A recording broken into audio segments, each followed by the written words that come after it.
안녕하세요. 오토데스크에서 엔지니어로 근무하고 있는 김단입니다. 오늘 제가 마야 2022의 퍼포먼스가 얼마나 좋아졌고 그리고 또 새로운 기능들이 뭐가 들어왔는지 소개해 드리도록 하겠습니다.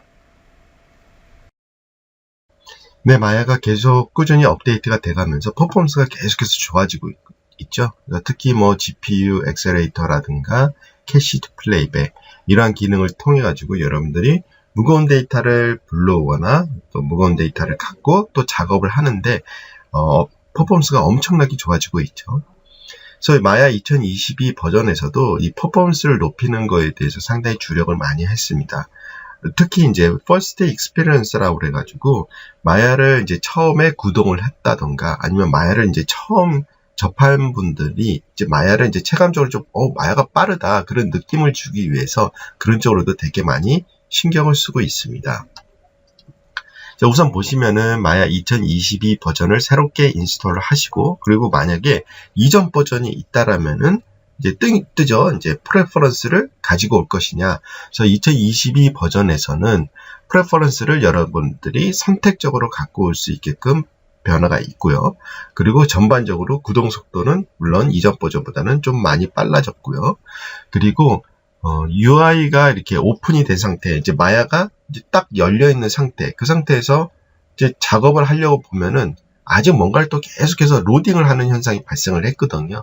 예전부터 계속 그랬고 좀 그게 불편했어요. 그래서 이게 마야가 언제 쓸 수 있지? 하고 저걸 알기 위해서 특정한 버튼을 한번 눌러 놓죠. 그래서 그 버튼이 실행이 됐다. 그럼 이제 마야를 써도 되겠구나. 그러한 현상이 있었는데 이제 그게 개선이 돼가지고 마야가 딱 열렸다. 그럼 바로 여러분들이 작업을 할 수 있게끔 다 로딩이 이전에 다 끝난 상태에서 마야가 열리게 되게끔 업데이트가 됐습니다. 자, 그리고 마야를 실행을 하면은 항상 아웃풋 윈도우가 같이 열렸죠. 그래서 사실 아웃풋 윈도우를 필요할 때가 있긴 했어요. 근데 거의 일반적인 작업에서는 아웃풋 윈도우가 필요 없었죠. 그렇기 때문에 마야를 실행하게 되면 이제 더 이상 아웃풋 윈도우는 뜨지는 않습니다. 그래서 혹시라도 아웃풋 윈도우에서 뭔가 확인을 하고 싶으시면은 마야의 윈도우에 들어가게 되면은 거기에 아웃풋 윈도우를 열 수 있는 명령어가 따로 탑재가 됐고요. 그리고 이제 마야를 종료를 했을 때 또 한번 문제가 발생을 하죠. 그래서 종료를 하게 되면은 뭔가 또 계속해서 프레퍼런스를 저장을 하는지 어떤지 계속해서 마야가 뭔가 이렇게 돌아가다가 한참 있다가 마야가 꺼지는 현상이 있었는데 그게 이제 개선이 돼가지고 이제는 마야를 종료를 한다. 그럼 마야가 바로 꺼지게끔 업데이트가 됐습니다. 자, 그리고 이제 보안 쪽에 업데이트가 있는데요. 얼마 전에, 그러니까 작년, 재작년 한참 문제됐던 것 중에 하나가 인터넷에서 다운로드 받은 파일이라든가 그런 스크립트를 통해 가지고 바이러스가 확산되는 현상이 발생을 했죠. 그렇기 때문에 항상 검증되지 않는 이런 파일이라든가 스크립트는 여러분들이 되도록이면 사용 안 하시는 게 되게 좋거든요. 그래서 이런 것들을 막기 위해서 그 오토데스크 앱.com에 들어가셔서 보시면은 이제 시큐리티 툴이라는 걸 따로 제공을 했죠.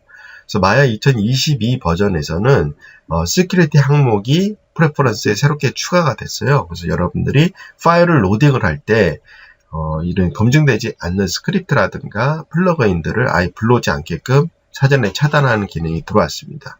그래서 이거를 꼭 확인해 주시면 좋을 것 같고요. 또 하나는 이제 파이썬 쪽입니다. 그래서 파이썬이 이전에는 이제 파이썬 2를 마야에서 썼었거든요. 2022 버전에서는 파이썬 3가 사용할 수 있게끔 됐고요. 그래서 기본적으로 마야를 구동을 하게 되면은 파이썬 3로 구동을 하거든요. 그래서 만약에 혹시라도 여러분들이 파이썬 2를 구동하고 싶다. 그러면은 환경 변수 값에서 버전만 바꿔주시고 마야를 다시 재가동을 시키시면은 파이썬 2를 사용하실 수가 있습니다. 하지만 이제 맥 버전, 마야 맥 버전 같은 경우는 파이썬 3만 사용할 수 있기 때문에 앞으로 여러분들이 플러그인을 개발을 하실 때에는 파이썬 3로 계속해서 개발해 주시면 좋을 것 같습니다. 자, 그럼 이번에는 파이프라인과 협업에 어떤 새로운 것들이 추가됐는지 한번 보도록 하겠습니다. 네, 많은 분들이 아마 기대했던 기능이라고 보는데요. 그래서 이번에 2022 버전에서는 USD 기능이 새롭게 탑재가 됐습니다. 그래서 현재 USD는 이제 2022 버전부터 쓸 수가 있다라고 보시면 되고요. 그래서 혹시 USD를 잘 모르시는 분들을 위해서 간략하게 설명해 드리면은 USD는 이제 Universal Scene Description이라고 하는데요. 간단히 보면은 그냥 씬을 공유할 수 있는 하나의 파일 포맷 형태라고 보시면 됩니다. USD가 갖고 있는 장점들이 되게 많은데 제가 간략히 몇 가지만 추려봤는데요. USD는 데이터 자체가 되게 가볍게 연동이 됩니다. 그렇기 때문에 여러분들이 무거운 데이터들을 불러온다든가 아니면 무거운 데이터가 있는 상태에서 뭔가 재생을 한다든가 할 때 상당히 높은 퍼포먼스를 보여준다고 볼 수가 있고요. 그리고 USD를 통해 가지고 씬을 이제 만들어낼 수가 있는데 또 그 씬에서 뭔가 수정을 했을 때 그런 편집에 관련된 것은 전부 다 비파괴적으로 진행이 됩니다. 그렇기 때문에 여러분들이 다른 부서와 협업을 할 때, 그럴 때 이 USD 편집을 통해 가지고 씬을 공유를 하게 되면은 상당히 효율적으로 작업을 하실 수가 있고요. 그리고 USD가 지원이 되는 모든 제품들에서 동일하게 데이터들을 주고받을 수가 있다라는 장점을 또 가지고 있죠. 아마 이 도표 같은 경우는 제가 이제 작년에 마야의 퍼포먼스를 보여드리면서 보여드렸던 도표인데요. 다시 한번 설명해 드리면은, 이제 대단히 작업을 하면서 이런 시스템적으로 느려지는 것들을 많이 방지하기 위해서 오토데스크 마야 팀에서 상당히 많이 노력을 하고 있습니다. 보시는 바와 마찬가지로 똑같은 데이터, 한 3기가 되는 데이터들을 각각 버전에서 로드를 했을 때 얼마나 빨리 마야가 열리는지 테스트한 도표라고 보시면 되고요. 그래서 보면은 2017 이전 버전 같은 경우는 진짜 뭐 3기가 같은 데이터는 여는데 시간도 되게 오래 걸렸죠. 그래서 지속적으로 업데이트를 통해 가지고 퍼포먼스가 뭐 100배 정도 빨라진 거, 뭐 어쩐 걸로 막 1000배 정도 빨라지는 그런 기능들도 많이 개선이 됐죠. 그래서 드디어 이제 마야 2022 버전에서는 USD를 통해 가지고 이런 무거운 데이터들을 이제 거의 몇 초 만에, 물론 컴퓨터 사양마다 조금 다를 수도 있겠지만은 몇 초 만에 불러오는 그런 퍼포먼스를 보여준다고 보시면 됩니다.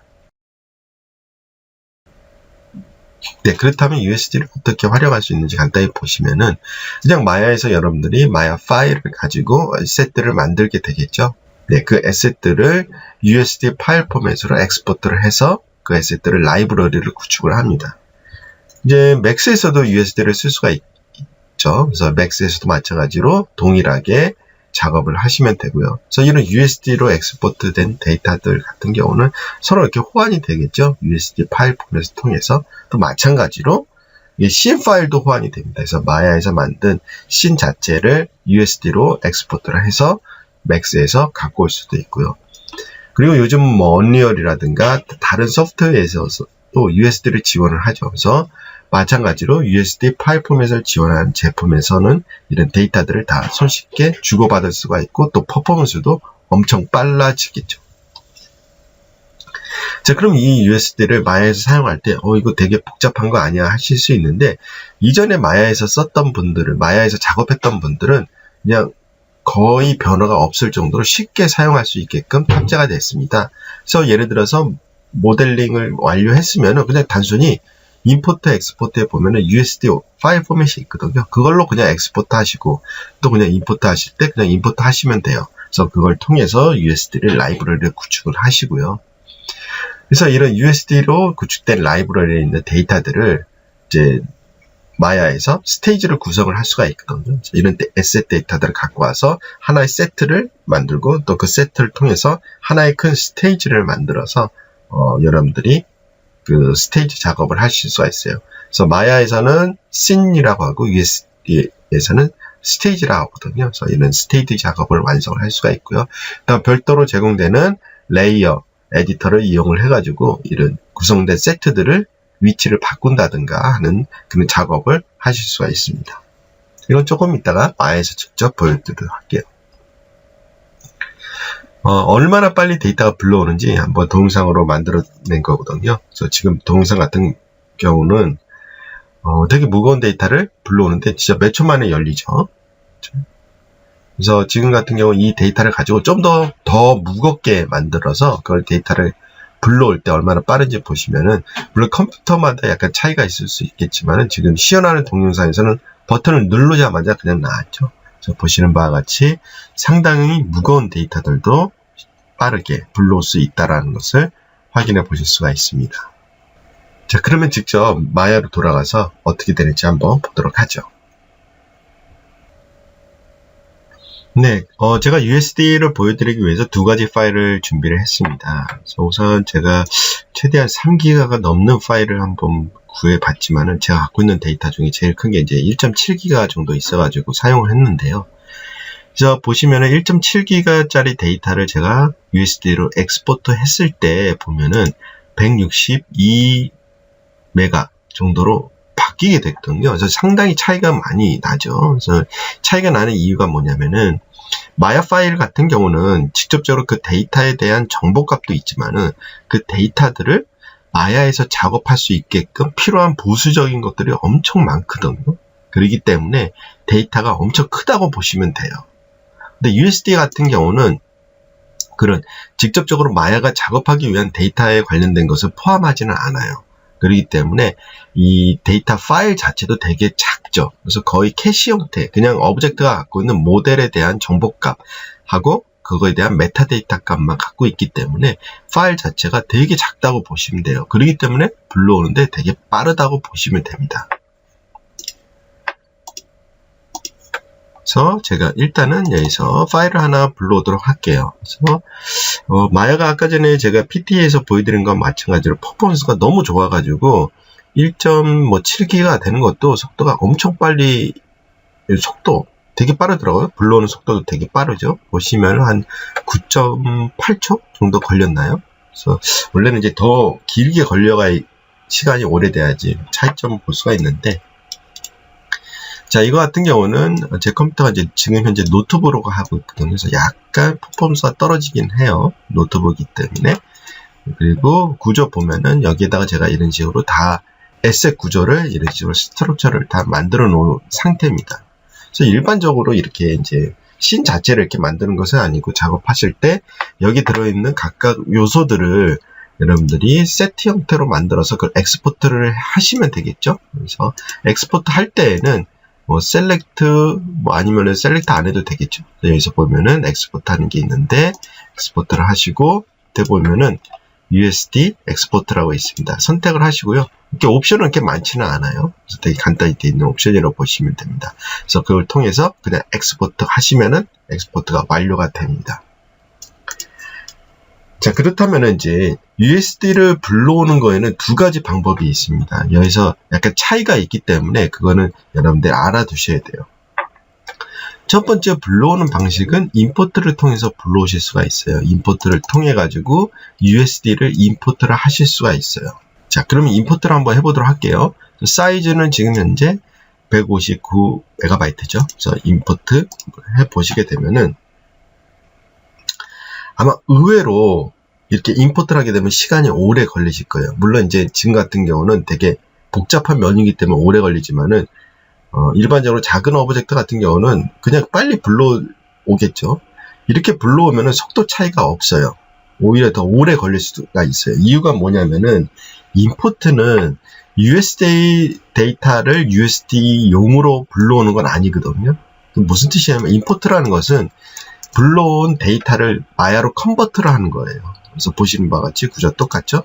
그렇죠? 그래서 뭐냐면은 내가 USD 데이터를 엑스포트 했는데 그 USD 데이터에 있는 구성 요소들을 뭐 버텍스를 수정을 한다든가 직접적으로 그거를 마야로 갖고 와서 뭔가 디포머를 적용한다든가 뭔가 그 변형이 이루어질 때에는 임포트를 해서 갖고 오거든요. 그러면은 임포트를 하게 되면은 USD 데이터를 마야가 읽을 수 있는 데이터로 변화를 작업을 해요. 그리고 거기에다가 아까 전에 제가 말씀드린 부수적인 것들을 많이 추가를 하거든요. 그렇기 때문에 속도도 되게 느릴 수밖에 없고 직접적으로 마야 파일로 변환이 됐다고 보시면 돼요.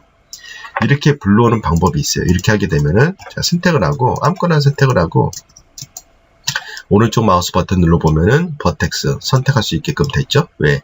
USD 데이터가 마야로 변환이 됐기 때문에. 자, 그러면 이제 USD 데이터를 USD 자체적으로 쓰고 싶을 경우가 있잖아요. 그렇죠? 이제 예를 들어서 뭐 에셋이 완료됐어. 그럼 레이아웃 팀에서 완성된 에셋 갖고 뭔가 이제 배치를 하고 뭐 그런 작업이 필요할 거잖아요. 그럴 경우에는 USD를 임포트하는 게 아니라 크리에이트 가게 되면은 유니버셜 씬 디스크립션이라는 게 따로 있어요. 여기에서 이제 만들게 되는데 두 가지가 있죠. 아무것도 없는 상태 아니면은 이미 USD 데이터를 불러오는 방식이 있거든요. 그래서 예를 들어서 파일로 제가 한번 불러와 볼게요. 이 상태에서 아까 전에 불러왔던 파일 불러오게 되면은 바로 불러와지죠. 엄청 빨리 불러와지게 돼요. 그렇죠? 자, 보시면은 똑같아요. 생긴 거는 똑같이 불러와졌죠. 그렇죠? 똑같이 불러와졌다고 보시면 돼요. 자, 차이점 뭐냐면은 아웃라인에 봤을 때는 다르죠. 아까 전에는 우리가 흔히 알고 있는 아웃라인에서 하이어라키 구조가 보이지만은 지금 이제 보이지가 않아요. 그냥 USD에서 이걸로 보이게 되고요. 선택은 다 각각 따로 할 수가 있어요. 따로 한 상태에서 한번 오른쪽 마우스 버튼 눌러보시면은 옵션이 없죠. 그렇죠? 왜냐? 얘는 지금 이제 마야 파일은 아니에요. USD 파일을 캐시 형태로 그냥 메타데이터만 불러온 거거든요. 그렇기 때문에 되게 빠를 수밖에 없는 거예요. 그래서 직접적으로 이런 버텍스를 이용해서 모디파이 한다든가 그럴 때에는 마찬가지로 임포트해서 불러와서 편집을 한 다음에 USD로 엑스포트 하시면 되는 거예요. 자, 그럼 여기서 얘의 노드 구조를 내가 편집을 하고 싶을 때는 디스플레이 가서 쉐입 노드 가시게 되면은 아까 마야에서 봤던 그 노드 그대로 보실 수가 있어요. 근데 약간 아이콘들이 다르죠? 색깔이 파랗죠? 그래서 이게 직접적으로 마야 데이터인지 아니면 US 데이터를 구별하기 위해서 이런 식으로 파란색으로 트리 구조가 만들어진다고 보시면 돼요. 자, 그럼 여기서 내가 이제 편집을 했을 때 이런 편집들, 예를 들어서 위치를 바꾼다든가 아니면은 이 씬에서는 씬들이 여러 개 있을 거 아니에요. 그래서 이 씬에서는 이 부분이 화면에 디스플레이 되면 안 돼. 그런 편집들을 만들어내기 위해서 쓰는 게 바로 그 USD 레이어 에디터라는 게 있어요. 그래서 USD 레이어 에디터. 그죠? 그래서 아무거나 선택을 하고 오른쪽 마우스 버튼 눌러서 하시게 되면은 이런 레이어 구조들을 볼 수가 있어요. 이 레이어는 뭐냐면은 그런 수정 사항들을 만들어내는 거예요. 그래서 예를 들어서 여기 USD 내가 샷을 하나 만들어서 여기 씬 뭐 예를 들어서 씬 1이라고 쓸게요. 아니 샷이라고 하는 게 낫겠네요. 이거 같은 경우 이제 회사마다 뭐 다 다르겠죠. 샷 001 그렇죠? 세이브를 하고 그다음 샷 001에서는 예를 들어서 자, 이 부분에서 내가 작업하는 레이어 선택을 하고 여기에서 화면에 안 나오게 한다. 그래서 그냥 딜리트 키를 눌러주시면 돼요. 그러면은 딜리트 키를 눌렀다고 해서 이게 없어지냐? 그게 아니고 여기서 보시면은 오른쪽 마우스 버튼 눌러서 보시면은 deactivate라는 게 있어요. 이게 딜리트를 누르면 되는 거거든요. 이렇게 하게 되면은 이 레이어에서는 이게 안 나오게끔 이렇게 편집이 되면 보시면 돼요. 여기 봤을 때 활성했을 때 비활성됐을 때 그렇죠? 그렇게 해서 저장을 하게 되면은 예를 들어서 샷 1번을 작업하시는 분한테 이게 방영이 되죠. 그래서 이걸 보시고 샷 1번에서는 얘가 없어야 되는구나. 그렇죠? 그걸 알 수가 있는 거예요.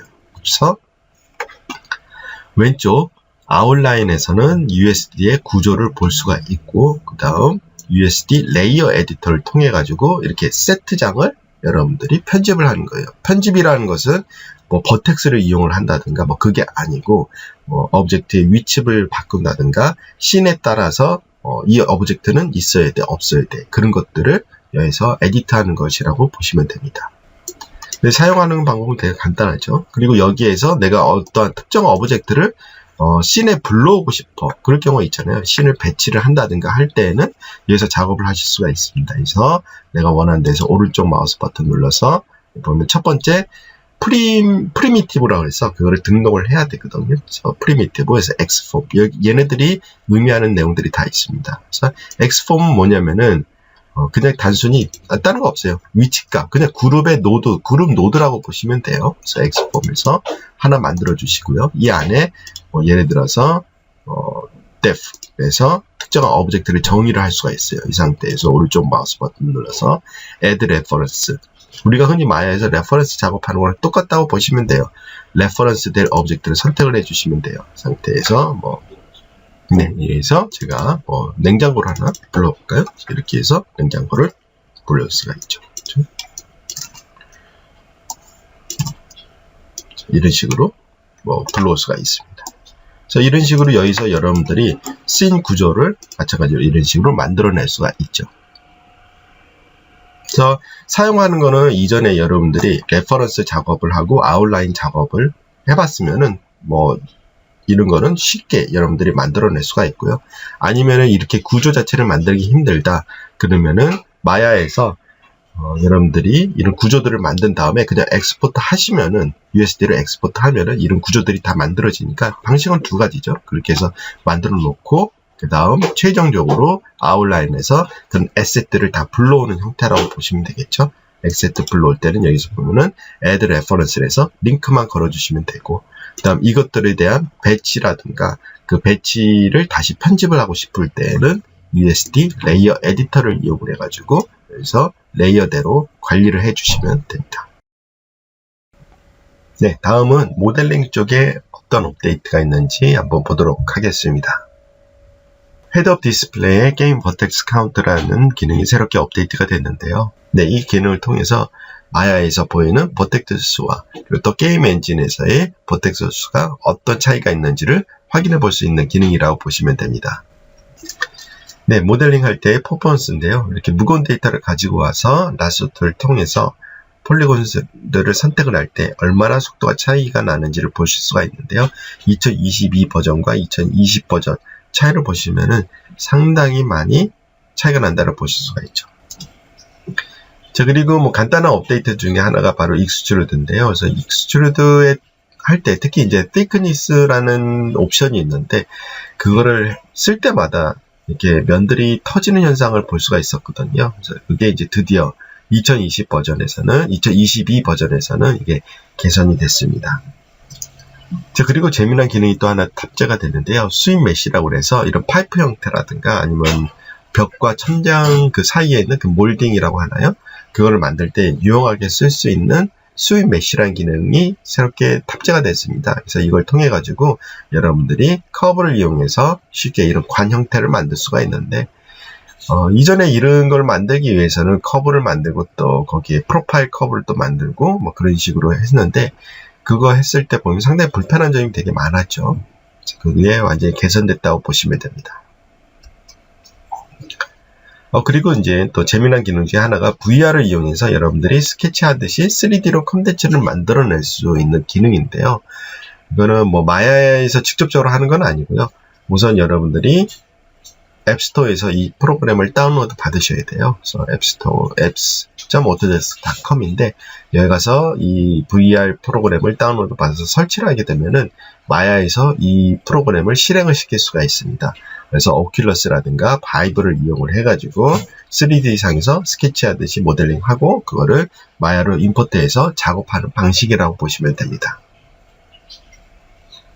자, 그러면은 마야에 직접 돌아가서 한번 모델링 쪽 확인해 보도록 하죠. 네, 이번에 모델링 대해서 한번 보도록 하겠습니다. 첫 번째 보여드릴 것은 이제 헤드업 디스플레이. 아까 제가 설명해 드린 거 있죠? 여기서 헤드업 디스플레이 보면은 게임 버텍스 카운트라는 기능이 새롭게 들어왔죠. 근데 아마 여러분들이 마야를 처음에 여시면 이 기능이 없을 거예요. 왜냐하면 이게 플러그인이 비활성화가 되어 있더라고요. 쓰시기 위해서는 플러그인 매니저 가셔가지고 알파벳 순서대로 되어 있기 때문에 쭉 보면은 게임 버텍스 카운트라고 있을 거예요. 그래서 여기를 활성화해 주셔야 돼요. 기본 값은 꺼져 있다고 보시면 되고요. 그래서 디스플레이에 가서 게임 버텍스 카운트 옵션 일단 제가 여기서 옵션을 활성화 시켰죠. 이 옵션 잠깐 보면 되게 간단해요. 여러분들이 이제 유니티로 볼 건지 보니까 유니티하고 언리얼하고 좀 다르더라고요. 그래서 유니티, 언리얼 그렇죠? 좀 다르죠. 그래서 버텍스 수도 약간 다르게 계산이 되더라고요. 어플라이 하게 되면 숫자가 좀 약간 바뀌는 걸 보실 수가 있죠. 자, 우선적으로 제가 보면은 저도 이걸 보면서 처음 알았어요. 여기 보면은 버텍스가 지금 1377개죠. 근데 지금 현재 보면은 얘 같은 경우는 2182개 상당히 많은 차이를 보이는 걸 볼 수가 있습니다. 그래서 버텍스가 약간 달라지는 이유가 그 버텍스가 가지고 있는 노멀이 어떻게 되느냐에 따라서 달라지는 부분이 있거든요. 그래서 우선적으로 디스플레이 가서 제가 버텍스 노멀을 한번 보도록 하죠. 자, 지금 같은 경우는 이제 스무스로 돼 있거든요. 스무스로 돼 있기 때문에 이런데, 예를 들어서 제가 여기를 선택을 하고, 자, 이 부분을 제가 하드 엣지로 한번 바꿔보도록 할게요. 그래서 숫자가 지금 2182개죠. 그래서 메시 디스플레이에서 하드 엣지 바뀌게 되면은 2230개로 늘어났죠. 보신 바와 마찬가지로 하드 엣지를 하게 되면은 버텍스 노멀이 두 개로 이렇게 쪼개지기 때문에 이런 현상이 발생을 하거든요. 그래서 보시는 바와 같이 마야에서는 분명히 버텍스 수가 1377개인데 엔진으로 넘기게 되면 버텍스 수가 달라지는 게 이런 것 때문에 달라지거든요. 그래서 정확히 내가 작업하는 게 엔진으로 넘어갔을 때 어떻게 되는지 볼 때에는 이 버텍스, 게임 버텍스 카운트 활성화해 주시면 좋고요. 또 달라지는 것은 모델링에서 UV를 한번 잡았어요. 그래서 UV에서 보면은 얘가 지금 한 피스죠. 근데 제가 예를 들어서 UV 편집을 위해서 이만큼을 띄워가지고 예를 들어서 모디파이 가서 유니타이즈를 한번 해보도록 할게요. 지금 2230으로 돼 있죠. 그래서 유니타이즈 하게 되면은 보면 2276. 그래서 또 달라지죠. 이런 것처럼 오브젝트가 갖고 있는 버텍스가 노멀이 이런 스무스로 됐는지 하드 엣지로 됐는지 아니면은 UV에 따라서 이런 게임 엔진에서 받아들이는 버텍스가 달라지기 때문에 만약에 여러분들이 이런 게임 엔진이랑 같이 작업을 한다면은 이 게임 버텍스를 항상 헤드업 디스플레이에 오픈해 주시면은 되게 편하게 작업을 하실 수가 있겠죠. 자, 그럼 디스플레이 가서 아까 전에 디스플레이 가서 버텍스 노멀을 끄고요. 또 제가 업데이트 해드릴 것 중에 하나가 자, 이렇게 커브를 제가 이미 만들어 놨는데요. 이거 같은 경우는 여러분들이 만약에 이런 커브를 이용해서 관 형태 만들 때 제가 한번 보여드리도록 할게요. 그래서 한꺼번에 여러 개 선택해도 상관없어요. 쭉 선택을 하고 이렇게 선택을 했죠. 그리고 크레이트 가게 되면은 여기 보면은 스윕 메시라는 게 있거든요. 이거를 클릭하게 되면은 이런 식으로 자동으로 만들어져요. 되게 편한 게 균일하게 커브랑 관계없이 균일하게 면들을 만들어 주고요. 그리고 만약에 커브의 변화가 없을 때에는 거기에는 약간 면들을 덜 추가한다든가 그런 식으로 해주고요. 특히 코너가 되게 잘 나와요. 이전에 했던 방식으로 하게 되면은 코너 같은 경우는 약간 면에 왜곡이 생길 수도 있지만은 얘 같은 경우는 그거와 관계없이 만들어진다는 장점을 가지고 있고요. 또 하나의 장점 뭐냐면은 애니메이션 할 때 되게 좋거든요. 예전에는 예를 들어서 프로파일 커브랑 패스 커브 이 두 가지가 위치에 따라서 얘가 모양이 변형이 되기 때문에 프로파일 커브가 항상 링크가 돼 있어 가지고 애니메이션 할 때 되게 복잡했거든요.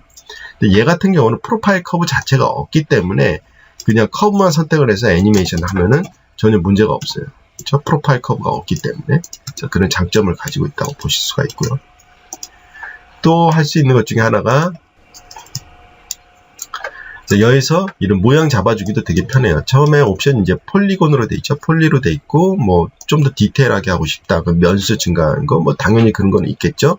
자, 간단히 얘를 스타 모양으로 만든다든가 그렇죠. 이렇게 스타 모양 중에서 이렇게 옵션들을 변경을 하게 되면은 여러분들이 다양한 것들을 만들어낼 수가 있어요. 그렇죠? 재미난 것 중, 여기서 약간 디테일하게 이렇게 쭉 넘기는 것도 있지 않고요. 다음 또 얘가 할 수 있는 것 중에 재밌는 것 중에 하나가 만든 다음에 예를 들어서 관이 지금 현재 하나밖에 없잖아요. 그래서 관을 또 여러 개 만들고 싶을 때, 그렇죠? 그럴 때 아니면은 관의 형태를 다른 모양으로 만들고 싶을 때, 예를 들어서 사각 형태를 만든다든가, 그렇죠? 사각 형태, 직선 형태. 얘 같은 경우는 이제 머리카락 만들 때 되게 편하겠죠. 또 하나는 이렇게 반구 형태라든가 아니면 웨이브 형태라든가 아니면은 커스텀 이건 조금 이따 보여드리도록 할게요. 작업을 마음대로 하실 수가 있고요. 또 하나는 관을 여러 개 만들어낼 수가 있어요. 이런 식으로 관을 몇 개를 만들지, 그렇죠? 몇 개를 만들지 만들어낼 수가 있고 그에 따라서 트위스트를 통해 가지고 자 이렇게 모양을 만들어낼 수가 있겠죠. 4 정도 쳐줄까요? 그리고 여기에서 퍼센테이지를 높여주면은 이런 관 형태, 그렇죠? 이런 건 아주 쉽게 만들어 나갈 수가 있죠. 또 한 가지 보면은 여기에 내가 엣지 부분을 내가 특별한 형태로 모델링을 하고 싶을 경우, 그럴 경우도 있죠. 그래서 제가 어떻게 했냐면 여기 이제 커브를 이렇게 하나 만들어 놨어요. 그렇죠? 커브를 하나 만들어 놓고, 자, 스윗 메쉬 실행을 시켜주면은 바로 이런 형태로 만들어낼 수가 있어요. 근데 이거는 지금 현재 원 형태잖아요. 제가 여기다 이렇게 뭔가 이런 모양의 형태를 만들고 싶다. 그럴 경우가 있을 거 아니에요. 그렇죠? 자, 그러면은 여기에서 커스텀으로 제작하시면 돼요. 그래서 커스텀을 누르게 되면은 예를 들어서 여러분들이 커브를 이용해서 만들지 아니면은 폴리건 오브젝트를 이용해서 만들지 다양한 옵션들이 있어요. 그래서 아니면 폴리건 오브젝트의 특정 페이스, 그렇죠? 아니면 엣지 뭐 이런 식으로 만들어낼 수가 있습니다. 저 같은 경우는 이제 폴리건 오브젝트 선택을 하고 얘만 하고 OK만 눌러주시면 돼요. 그러면 이 형태로 바로 만들어낼 수가 있습니다. 근데 여기서 이제 뭐 그런 것도 있겠죠. 얘가 위치 같은 경우는 커브를 기준으로 해서 이 오브젝트의 중심값으로 얘를 뽑아내기 때문에 내가 원하는 건 이 오브젝트의 끝에 맞춰주는 것도 중요하겠죠. 그럴 때는 이렇게 얼라인 툴을 이용을 해가지고 하실 수가 있어요. 그래서 얘의 센터를 기준으로 해서 버티컬하고 호리전털 이렇게 있죠. 버티컬로는 탑, 그렇죠? 그래서 여기를 기준으로, 그다음 얘를 기준으로 라이트가 되겠나요? 얘를 기준으로 레프트가 되겠네요. 레프트 하게 되면은 이렇게 딱 맞게끔 들어가겠죠. 그렇죠? 그리고 이제 스무스 정도 적용을 해줄 수 있고요. 여기에서 예를 들어서 이 B커브라든가 그런 거를 이용을 해가지고 좀 약간 더 정확하게, 그렇죠? 여기 면수랑 좀 일치하게끔 정확하게 맞춰줄 수도 있겠죠. 그렇죠? 이렇게 하게 되면은 이게 관 형태, 그렇죠? 이런 거를 아주 쉽게 만들어낼 수가 있습니다. 네, 그리고 한 가지 더, 이 익스트루드 간단히 보여드릴게요. 여기서 익스트루드 하고, 세크니트 하게 되면은, 보시는 바와 같이, 면이 터짐이 없이 아주 깔끔하게 익스트루드가 되는 걸 보실 수가 있죠. 네, 이번에는 리깅 쪽 한번 보도록 하죠. 리깅 쪽에서 가장 큰 업데이트라고 할 수 있는 게 바로 컴포넌트 태그인데요. 이전에 여러분들이 모델링을 하시거나 아니면 이런 리깅 작업을 할 때, 특히 스킨 작업할 때, 컴포넌트를 그룹 형태로 저장을 할 때 퀵 셀렉트라든가 그런 걸 많이 활용을 하셨잖아요. 그래서 이제는 컴포넌트 태그를 이용해서 그거를 관리를 하실 수가 있는데, 컴포넌트 태그는 여러분들이 선택한 오브젝트에 직접적으로 애트리뷰트 에디터에서 관리를 하실 수가 있습니다. 그래서 페이스라든가 버텍스, 에지들을 선택을 하고 그다음 그것을 태그 형태로 관리를 하는 거라고 보시면 돼요. 이걸 활용할 수 있는 부분이 상당히 많이 있는데요. 그리고 퍼포먼스도 상당히 많이 좋아졌다고 보시면 됩니다. 일반적으로 리깅을 할 때 이런 디포머를 적용할 때 보면은 상당히 복잡한 구조들이 만들어지거든요. 그래서 디포머를 적용을 한다든가 스킨을 한다든가 그럴 때 이제 트윅이라는 노드가 생성이 되면서 상당히 복잡한 노드 구조를 만들어냅니다. 그렇기 때문에 여러분들이 한 오브젝트의 디포머를 계속해서 많이 추가를 하게 되면은 퍼포먼스가 되게 떨어지는 현상이 나타났거든요. 하지만은 이런 트윅 노드라든가 아니면 컴포넌트 태그 이게 이제 많이 바뀌었기 때문에 이 마야 2022 버전부터는 여러분들이 디포머를 만든다든가 스킨 작업을 할 때 여분의 이런 복잡한 노드 구조들이 안 만들어지게끔 설정이 됐습니다. 혹시라도 만약에 이런 트윅 노드가 꼭 필요할 경우에는 프레퍼런스 가서 트윅스라는 항목을 활성화시키게 되면은 이전이랑 똑같이 쓰실 수가 있습니다. 그래서 기본값으로는 이제 트윅 노드가 만들어지지 않고 더 간소화된 노드 구조를 갖게 된다고 보시면 되고요. 그리고 또 컴포넌트 태그가 업데이트 되면서 프락시미티 랩 기능이 더 좋아졌다고 보시면 되는데요. 프락시미티 랩을 이용을 해가지고 하이 폴리건과 로우 폴리건, 즉 로우 폴리건이 하이 폴리건을 컨트롤할 수 있게끔 디포머를 적용을 해서 만들 수가 있는데 한 가지 이제 좀 불편한 것 중에 하나가 뭐냐면은 면들이 되게 가까이 붙었을 때 예를 들어서 입술 같은 부분 있죠. 그럴 때 어떤 부분이 윗입술에 있는 컴포넌트인지 어떤 입술이 아랫입술에 있는 컴포넌트인지를 정의를 할 수가 없거든요. 프락시미티 랩을 쓰게 되면은. 그랬을 때 입을 벌리게 되면은 지금 영상에 보이는 것과 같이 면들이 이렇게 늘어나는 현상이 많이 발생을 하는데 이 컴포넌트 태그가 추가되면서 프락시미티에서 이런 거를 쉽게 해결할 수 있게끔 업데이트가 됐다고 보시면 됩니다. 새롭게 들어온 또 디포머도 있는데요. Solidify Deformer라고 해서 이제 스킨 작업할 때 특정 부분, 이 딱딱한 부분을 표현하고 싶을 때 쓰시면 되거든요. 그래서 컴포넌트 태그로 미리 코뿔소의 코같이, 이 뼈같이 이런 뼈들을 정의를 다 컴포넌트 태그로 만들어 놓고, 그 다음 Solidify Deformer 적용을 한 다음에 컴포넌트 태그를 지정만 해주시게 되면은 그 부분은 이렇게 딱딱하게 표현이 됩니다. 그래서 더 이상 여러분들이 페인트를 칠하지 않아도 되게끔 되게 편하게 돼 있다고 보시면 되죠. 또 새로운 디포머 중에 몰프라는 디포머가 새롭게 추가됐거든요. 몰프라는 디포머는 블렌드 쉐입이랑 똑같아요. 근데 차이점은 두 가지가 있는데요. 하나는 GPU 가속을 씁니다. 그래서 GPU 가속을 쓴다라는 것은 상당히 퍼포먼스가 높다라고 보시면 되고요. 하지만은 이제 블렌드 쉐입이랑 다른 부분 중에 하나가 1대1만 가능합니다. 그래서 블렌드 쉐입 같은 경우는 1대 다수로 이렇게 컨트롤 하잖아요. 이렇게 다수의 기능을 이용해서 몰프를 한다면은, 이 몰프 기능 같은 경우는 1대1, 그러니까 하나의 소스와 하나의 타겟으로만 작용이 된다고 보시면 됩니다. 자, 그리고 각각의 디포머에는 펄어프 기능이 추가가 됐습니다. 이전에는 디포머를 적용을 하고 펄어프를 하려면은 페인트브러시로 막 칠한다든가 그런 걸 많이 썼는데, 이제는 각각의 디포머에 펄어프 기능이 있기 때문에 펄어프 기능을 사용하게 되면은 비주얼적으로 펄어프가 어떻게 그 형태를 만들어낼 수가 있고, 그 펄어프의 위치에 따라서 디포머가 영향을 받는지 안 받는지, 그다음 이런 디포머와 디포머 사이에 힘 조절을 이런 펄어프를 통해서 여러분들이 직접 컨트롤할 수 있기 때문에 되게 편하게 쓸 수 있는 길이라고 보실 수가 있죠. 네, 그럼 마야로 가서 한번 보도록 하겠습니다. 네, 한번 리깅 쪽 보도록 할게요. 우선 이 캐릭터 같은 경우는 제가 이제 대충 뭐 스킨 작업이라든가 뼈 작업을 좀 해놨거든요. 제가 얘를 선택하고 움직여 보면은 보시는 바와 같이 사이드 뷰에서 봐야지 좀 차이가 많이 날까요? 여기서 움직이면은 이 뿔 같은 경우는 이렇게 약간 늘어나는 현상이 나타나겠죠. 그냥 바인딩을 그냥 하게 되면. 그래서 이거 같은 경우 여러분들 브러쉬로 뭐 일일이 브러쉬 작업을 해도 상관은 없겠지만은, 예를 들어서 이런 뿔, 지금 같은 경우 얘는 이렇게 뿔이 그렇게 많지가 않기 때문에 그렇게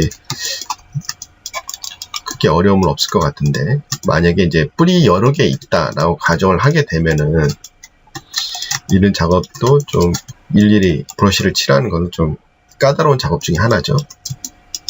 자, 컴포넌트 태그를 하는 것은 오브젝트 선택한 상태에서 애트리뷰트에 가시게 되면은 밑에 여기 쉐입 노드 밑에서 컴포넌트 태그라는 곳이 있습니다. 여기서 이제 만들어낼 수가 있거든요. 하는 방법은 버텍스, 페이스, 에지 다 상관이 없습니다. 선택하고 이게 플러스 마크 해주고 여기다가 이름만 적어주시면 돼요. 이름만 정확히 적어주시면 돼요. 이렇게 하면은 바로 그냥 만들어지는 겁니다. 그래서 좋은 게 내가 예를 들어서 뿔을 선택하고 싶어. 그럼 여기서 이 타입 있죠? 이 아이콘들이 면이냐 버텍스냐에 따라서 다 다르거든요. 선택하면은 이런 식으로 내가 선택했던 부분이 다시 선택이 되죠. 아니면은 이런 식으로, 그렇죠? 제가 여기만 따로 집어넣거든요. 이런 식으로 관리를 하실 수가 있어요. 또 만약에 뭐 여기서 더 추가를 하고 싶다, 그렇죠? 그럼 이 상태에서 예를 들어서 뭐 이 부분을 선택을 하고 여기서 오른쪽 마우스 버튼 눌러서 컴포넌트에 보면은 add가 있거든요. 그래서 add, 그래서 더 추가만 해주시면 돼요. 이렇게 해서 하게 되면은 딱 빠르게 이렇게 작업을 하실 수가 있죠. 그럼 이제 디포머에서 이제 적용하는 방식은, 예를 들어서 요번에 새롭게 들어온 솔리드파이 있죠? 솔리드파이를 적용을 해볼게요. 그래서 솔리드파이를 적용을 했습니다. 지금 현재. 자, 이 상태에서 움직여 보면은 아직 이런 식으로 늘어나는 걸 볼 수가 있죠. 그래서 여기 보면은 솔리드파이 각각 디포머에 보면은 디포머 애트리뷰트라는 게 있어요. 여기 가시면은 여기 이제 솔리드파이에 대한 옵션이고, 애트리뷰트에 가게 되면은 인풋 애트리뷰트에 보면은 이런 태그에 관련된 게 있거든요. 그래서 여기 태그 관련돼서 이게 다 이제 디포머에 장착이 됐다고 보시면 돼요. 그래서 컴포넌트 태그가 지금 현재 all이라고 되어 있는 것을 여기 가서 아까 전에 제가 all이라고 이름을 적어놨죠. 그래서 선택하고 그리고 엔터, 그렇죠? 치게 되면은 이런 식으로 바로 수정이 되죠. 그렇죠? 그래서 만약에 다른 오브젝트에도 이런 식으로 다 적용할 수가 있고, 그렇죠? 쉽게 이런 거를 적용을 해서 보실 수가 있습니다. 자, 그 다음 또 몰프 디포머에 대해서 한번 보도록 할까요? 조인트는 안 보이는 게 좋을 것 같고요. 그렇죠? 자, 그리고 제가 간단히 애니메이션 해놨어요. 이렇게 기린이 뭘 먹는 건데, 지금 같은 경우 이제 입술을 이렇게 하고 먹는 거죠. 또 하나는 이런 애니메이션 하나 만들어 놨어요. 그렇죠? 입술을 붙이고 이렇게 오물오물 거리는 거, 이 두 가지가 있습니다. 그래서 이거 같은 경우 이제 몰프를 이용해서 컨트롤러를 제가 한번 달아볼게요. 그래서 지금 현재 지금 보면은 그렇죠? 여기 있고 입 벌리는 얘가 있겠죠? 이런 식으로 그렇죠? 이 상태에서 디포머에서 몰프 기능을 적어줍니다. 그렇죠? 그리고 얘는 꺼둘게요. 그렇죠? 그래서 플레이를 해보면은 일단은 이렇게 입을 다문 채 오물거리는 게 만들어졌고요. 다음 몰프에서 0값이 들어간다. 그러면은 이렇게 되는 거. 그렇죠? 이거는 그게 어려운 거 없죠? 몰프는 그냥 1대1이니까. 하지만 이제 디포머에 뭐가 들어가냐면은, 여기 보시면은 여기에 제가 몰프 디포머가 있죠? 몰프 디포머에 보면은 마찬가지로 컴포넌트 태그가 들어가 있어요. 모든 디포머에는 이런 컴포넌트 태그가 들어가 있다고 그랬잖아요. 여기에 보시면은 펄어프 기능이라는 게 있어요. 그래서 펄어프 기능을 만들 때 오른쪽 마우스 버튼 눌러서 어떤 펄어프 종류가 많이 있거든요. 그래서 간단히 프리미티브 펄어프를 만들어 보도록 할게요. 프리미티브 펄어프를 만들어 보면은 자, 이런 식으로 뭔가 어떠한 형태가 나타나요. 그래서 지금 같은 경우는 입을 벌리고 있죠. 얘의 위치에 따라서 그렇죠? 이 상태에서 이제 좀 더 크기를 키워볼게요. 키우고 얘가 지금 0이 돼 있네요. 그렇죠? 닫고 그렇죠? 플레이를 해보면은 입을 벌리고 있죠. 그래서 얘의 위치에 따라서 입을 이런 식으로 벌리는 애니메이션도 되죠. 그래서 펄어프도 지금 현재 스페어지만은 이렇게 플레인을 이용해서 할 수가 있어요. 그래서 플레인의 위치에 따라서 그렇죠? 위치에 따라서 보시면은 위치에 따라서 입을 벌려야 되겠네요. 이 상태에서 위치에 따라서 입이 이렇게 달라지죠. 그렇죠? 아니면 지금 현재 컨트롤러를 차라리 이렇게 90도로 그렇죠? 만들어 놓은 상태에서 여기서 이제 점점 힘이 약해지는 거겠죠. 여기서부터 힘이 약해지는 거라고 보시면 돼요. 그래서 이 펄어프의 위치에 따라서 이렇게 애니메이션을 컨트롤할 수가 있겠죠. 그렇죠?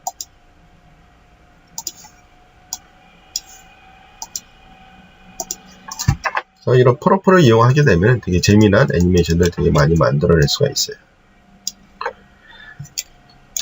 또 한 가지 클러스터를 이용해서 한번 해보도록 할까요? 마찬가지로 이렇게 선택을 해서 얘가 코가 지금 너무 딱딱하게 움직이는 것 같아요. 그래서 코를 좀 더 변형을 주기 위해서 오브젝트 선택하고 클러스터. 그냥 이전에는 버텍스를 선택하고 넣었다라면은 지금 이제 버텍스 선택 없이 클러스터를 집어넣게 되는 거죠. 그렇죠? 근데 이제 클러스터에서 내가 코만 하고 싶어. 그럼 마찬가지로 클러스터 제가 선택을 했죠. 여기 보면은 디포머 애트리뷰트에 또 마찬가지로 있죠. 이 상태에서 아까 전에 노즈라고 그렇죠? 해놓죠. 노즈 선택을 하고 하게 되면은 노즈가 이렇게 되죠. 그렇죠? 여기 있으면 좋을 것 같네요. 그렇죠? 노즈가 이렇게 되는 걸 볼 수가 있어요. 마찬가지로 여기서 보면은 그냥 적용하게 되면은 이게 펄어프가 여기 적용이 안 돼 있죠. 그렇죠? 마찬가지로 여기에다가 사인해서 펄어프를 집어넣을 수가 있겠죠. 그래서 펄어프의 위치에 따라서 이런 효과가 나타나겠죠. 그렇죠? 다음 여기에다가 그냥 패런트를 시켜버리고 그렇죠? 다음 클러스터를 이용을 하게 되면은 클러스터의 위치에 따라서 이런 효과가 나타날 수가 있겠죠. 그래서 중간에 하다가 얘 말고 여기도 클러스터가 작동을 해야 돼. 그럴 경우도 있을 거 아니에요. 그럴 경우에는 여기에다가 간단해요. 플러스 하시면 돼요. 만약에 빼고 싶다. 그럼 마이너스 하시면 되고요. 여기서 불러오는 거죠. 두 개 조합을 하는 거죠. 그럼 클러스터가 쭉 여기에서 여기에 가게 되면은 자 이런 식으로 작동을 하죠. 그렇죠? 아니면 얘를 좀 더 키워볼까요? 여기까지 이렇게 키울 수가 있겠죠. 그렇죠? 보면은 그렇죠? 다 작동을 하죠. 이런 것처럼 디포머에서 여러분들이 컴포넌트 태그를 조합을 해서 다양한 애니메이션들을 만들어낼 수가 있어요.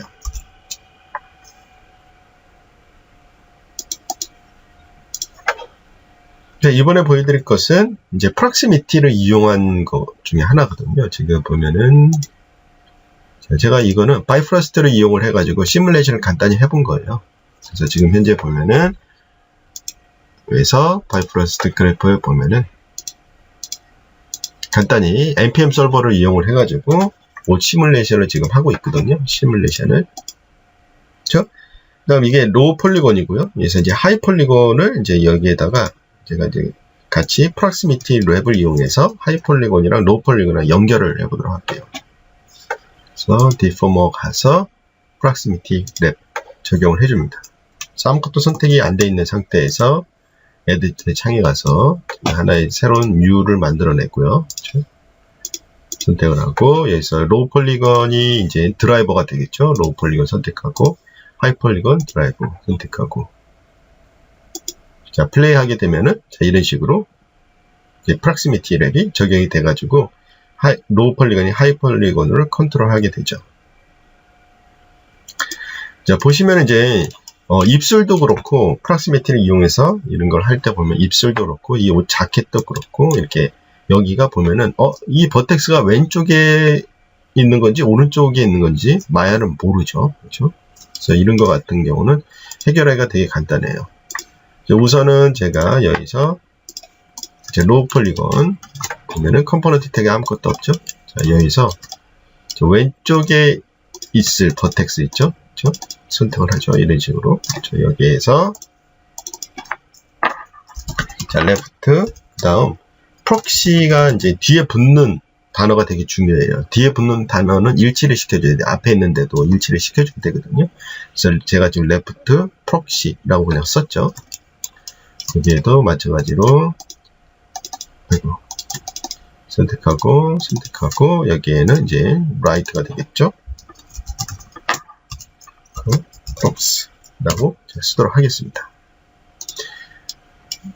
그리고 하이폴리곤도 마찬가지로 보면은 제가 미리 이름을 이렇게 써놨어요. 보시면 똑같이 레프트 프록스, 라이트 프록스 해가지고 레프트에 이만큼, 라이트에 이만큼 이름을 똑같이 적어놨죠. 그렇죠?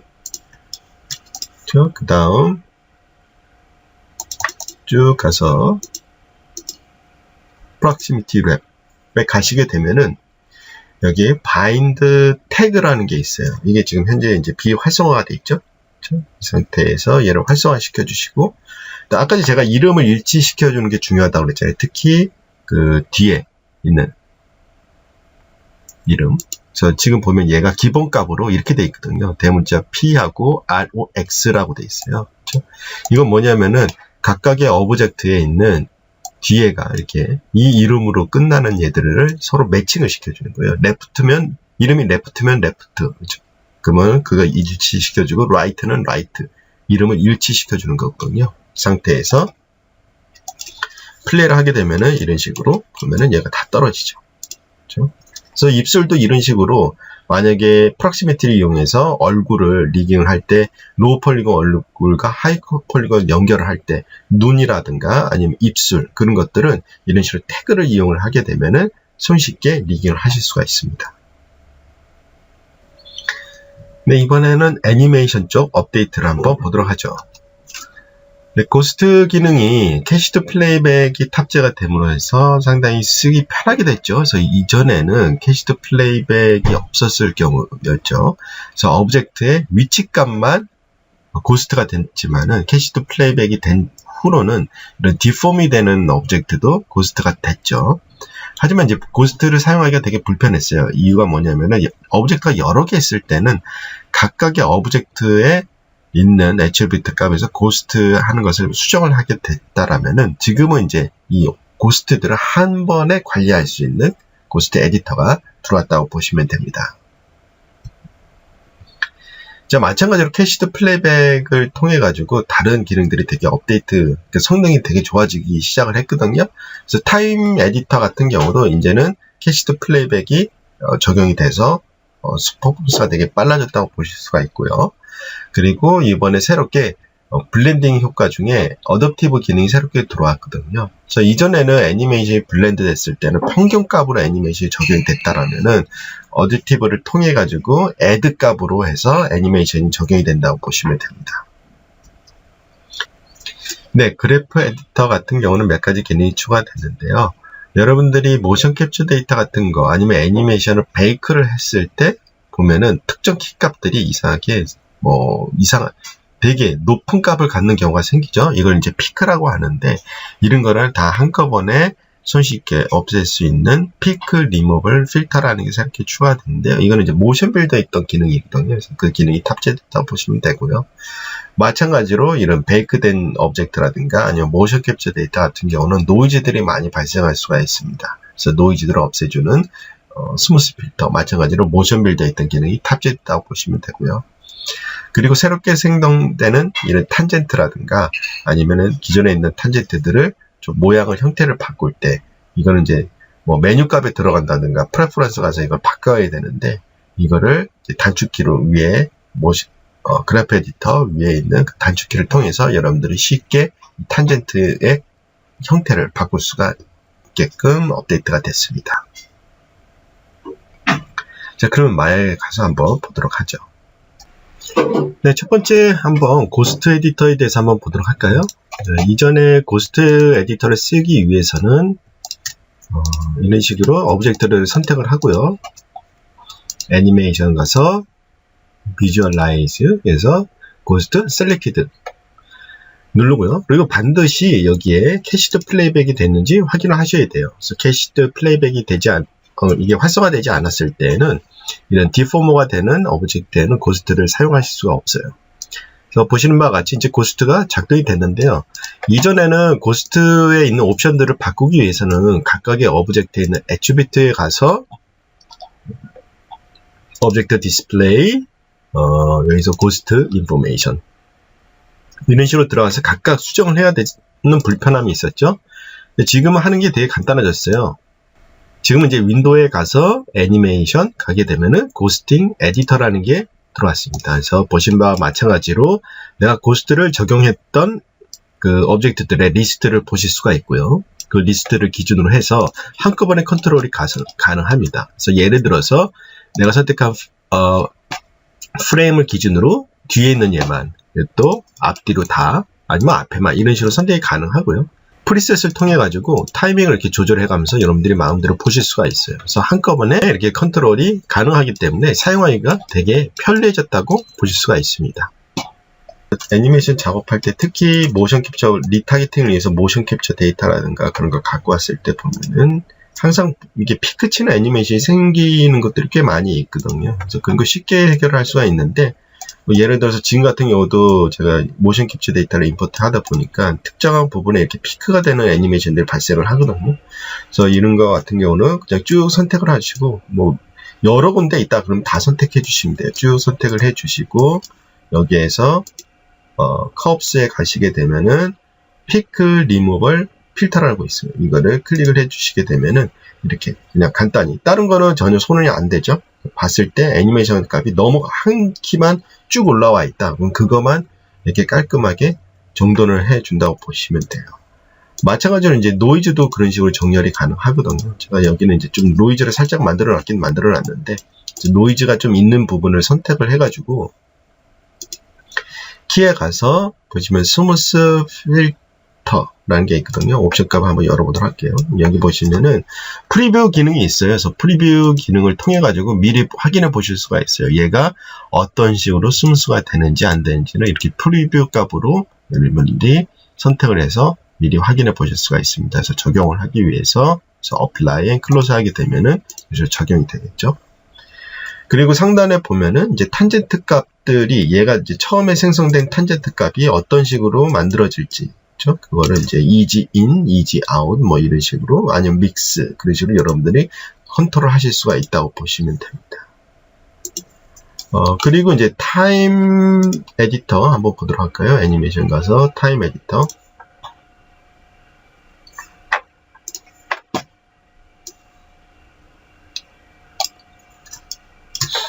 네, 지금 같은 경우 애니메이션이 이렇게 보시면은 동작이 자 이렇게 얘가 공중에서 한 바퀴 돌고 내려치는 동작으로 돼 있죠. 그렇죠? 이거를 이제 타임 에디터에서 보실 때 보면은 지금 현재 제가 캐시드 플레이백을 이용해서 보시면은 자 여기서는 캐시드 플레이백이 되죠. 그렇죠? 그래서 타임 에디터 같은 경우 이전에 쓰게 되면은 캐시드 플레이백이 안 됐거든요. 지금 이제 그 캐시드 플레이백이 돼요. 그래서 애니메이션을 제가 한번 여기서 등록을 해보도록 할게요. 자 애니메이션을 등록을 하면은 보시는 바와 같이 그전에는 이제 여기가 노란색으로 변했는데 지금은 이제 타임 에디터에서도 이런 식으로 캐시드 플레이백을 볼 수가 있어요. 뭐 예를 들어서 이제 애니메이션을 제가 한번 편집을 해볼게요. 예를 들어서 어택, 그렇죠? 클립을 하나 만들고요, 그렇죠? 다음 얘를 비활성화 시켜주고, 자, 이번에는 얘를 막 손을 흔드는 걸 한번 애니메이션을 제가 적용을 해볼게요. 이렇게 있다가 캐릭터가 하고 이렇게 손을 흔드는 애니메이션이죠. 자, 이거를 여기에서 베이크에서 마찬가지로 모션 캡처 데이터를 적용을 한다고 보시면 되겠죠.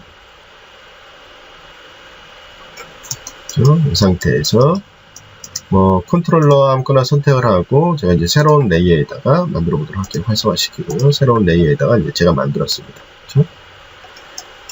지금 보면은 얘가 어떻게 그렇죠? 얘를 이제 비활성화시켜 보면은 얘는 이제 제자리에서 막 이렇게 움직이는 애니메이션이 되는 거죠. 그렇죠? 두 개를 이렇게 합해 보면 어떤 현상이 일어나냐면은 애니메이션 두 개가 지금 현재 블렌드가 됐어요. 정확히 블렌드가 됐기 때문에 플레이를 해보면은 얘가 소심하게 이렇게 애니메이션 하죠. 왜냐하면은 얘가 갖고 있는 애니메이션, 그렇죠? 애니메이션 하나와 애니메이션 하나에 그거를 평균값을 내버리기 때문에 문제는 액션이 내가 원하는 대로 되지가 않았어요. 그렇죠? 이렇게 쓸 수 있는 게 뭐가 있냐면 오른쪽 마우스 버튼 누르고 블렌드 모드가 지금 노멀로 되어 있기 때문에 그냥 애니메이션을 믹스를 해버리는 거예요. 그래서 어댑티브는 뭐냐면은 걷다가 값을 덧대는 거예요. 그렇죠? 이미 있는 값에다가 애니메이션을 애드. 그러니까 뭐 포토샵에서 할 때 보면은 이렇게 멀티플라이하고 애드 그 차이라고 보시면 돼요. 그래서 애드를 하게 되면은 애니메이션이 제대로 되면서 막 이상 이렇게 하죠. 그렇죠? 그래서 제가 원하는 것은 얘가 착지를 한 다음에 막 팔을 흔드는 거거든요. 그러면 얘를 쭉 이렇게 해서 하게 되면은 이 상태에서 착지를 해서 와 이렇게 하죠. 그렇죠? 또 만약에 여기서 노멀로 하게 되면은 모양이 어때요? 이 상태에서 그러니까 되게 이렇게 보면은 소심하게 팔을 흔들게 되죠. 그렇죠? 왜냐하면은 블렌드 멀티플라이가 돼버리기 때문에 멀티플라이는 아니죠. 어떻게 보면은 그래서 애드 하게 되면은 이런 식으로 애니메이션을 어댑티브처럼 만들어낼 수가 있습니다. 네, 바이프러스트 익스텐션 업데이트입니다. 바이프러스트 익스텐션 같은 경우는 마야 버전과는 별도로 계속해서 업데이트 되고 있거든요. 그래서 계속해서 여러분들이 업데이트에 관심을 가져주시고 그거를 확인해 주시면 좋을 것 같아요. 그래서 잠깐 바이프러스트 혹시 모르신 분들을 위해서 설계해 드리면은 바이프러스트는 이제 프로시저로 특히 노드로 이런 효과들을 만들어내는 기능 중에 하나죠. 그래서 바이프러스트를 할 수 있는 게 당연히 파티클이라든가 불 연기, 볼륨 시스템 그리고 이런 천 시뮬레이션 같은 거를 할 수가 있고요. 이거 이외에도 이런 선으로 이용하는 뭔가 효과라든가 그래서 이걸 이용을 해가지고 이런 니트를 직접적으로 만들어서 니트 옷을 만들어낼 수도 있고 니트 옷을 가지고 또 시뮬레이션 할 수도 있고요. 아니면 디포머 여러분들이 원하는 다른 형태의 디포머를 만들어낼 수가 있고 이런 오픈 VDB를 가지고 와서 또 효과들을 만들어낼 수가 있고요. 그 다음 뭐 프로시저이기 때문에 모델링에서 월드 빌딩 같은 프로시저 월드 빌딩 같은 것도 만들어낼 수가 있고요. 그리고 뭐 리깅 쪽이라든가 애니메이션, 프로시저 리깅, 애니메이션 그런 것들을 만들어낼 수가 있다고 보시면 됩니다. 최근에 상당히 많이 업데이트가 되고 있거든요. 특히 이제 뭐 다양한 필드 값이 새롭게 추가됐고요. 그다음 스캐더 팩이라고 해가지고 특정 지역에 랜덤하게 어떤 값들을 뿌려주는 기능이 추가됐습니다. 이걸 통해 가지고 여러분들이 아까 제가 설명해드린 프로시저 월드 빌딩 그런 것들을 만들어낼 수가 있겠죠. 그리고 지속적으로 이런 여러분들이 사용하기 편하게 그 컴파운드들이 계속 추가가 되고 있거든요. 그렇기 때문에 중요한 것은 여러분들이 계속해서 에어리어 사이트에 가시게 되면은 바이오포레스트가 업데이트가 되고 있거든요. 그래서 그런 걸 최신 버전으로 지속적으로 업데이트 해주시면 좋을 것 같아요. 그래야지 버그도 수정되지만은 다양한 컴파운드들을 여러분들이 사용할 수가 있거든요. 그래서 꾸준한 업데이트가 필요하다고 보시면 됩니다. 바이오포레스트 영상 관련해서 저희들이 계속해서 한글화 작업을 해가지고 그걸 업데이트하고 있거든요. 그래서 유튜브 오토데스크 코리아 MN이란 채널에 들어가시게 되면은 바이오포레스트 뿐만 아니라 저희들이 가지고 있는 그런 제품들을 어떻게 활용을 하는지 그런 다양한 영상들이 올라와 있기 때문에 바이오포레스트 익스텐션에 관련돼서 정보를 받아보시려면은 꼭 이 유튜브 채널을 활용해 주시면 좋을 것 같습니다. 네, 제가 준비한 내용은 여기까지고요. 네, 다음 세션 또 진행하도록 하겠습니다.